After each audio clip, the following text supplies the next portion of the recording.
அவதானிப்பு குறும்படம் இப்போ சற்று நேரத்திற்கு முன் தான் பார்த்தேன்.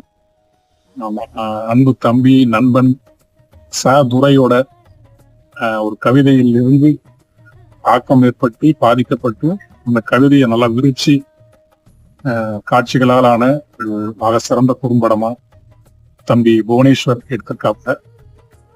ஆமா, ரொம்ப சிறப்பா இருந்தது.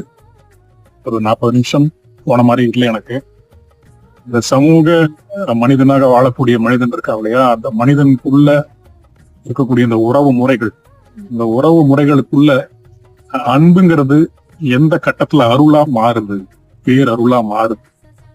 அப்படி பேரருளா மாறக்கூடிய அன்பு என்னென்னலாம் ஒரு மாயம் நிகழ்த்தும் அப்படிங்கிறத அழகான காட்சிகளின் வழியாக, இசையின் வாயிலாக, இப்படி ஒவ்வொன்றும் எடிட்டிங், ஒளிப்பதிவு, அந்த ஊரு சுத்தி அந்த கதைக்குள்ள நடக்கூடிய அந்த ஊரு எல்லாமே ஒவ்வொன்றும் சிறப்பாகவும் நிகழக்கூடியதாகவும் இருந்தது.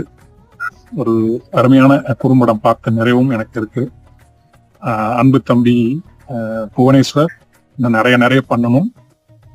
தன்னுடைய கலை ஆளுமையை ஒவ்வொரு காட்சியிலுமே அவர் வருங்காலத்தில் காட்டுவார் அப்படிங்கிற ஒரு நம்பிக்கை எனக்கு இருக்கு. இந்த ஒட்டுமொத்த குழுவிற்குமே ஒரு சினிமா ரசிகனாக, ஒரு கவிஞனாக, பாடலாசிரியனாக என்னுடைய வாழ்த்துக்கள் மகிழ்ச்சி.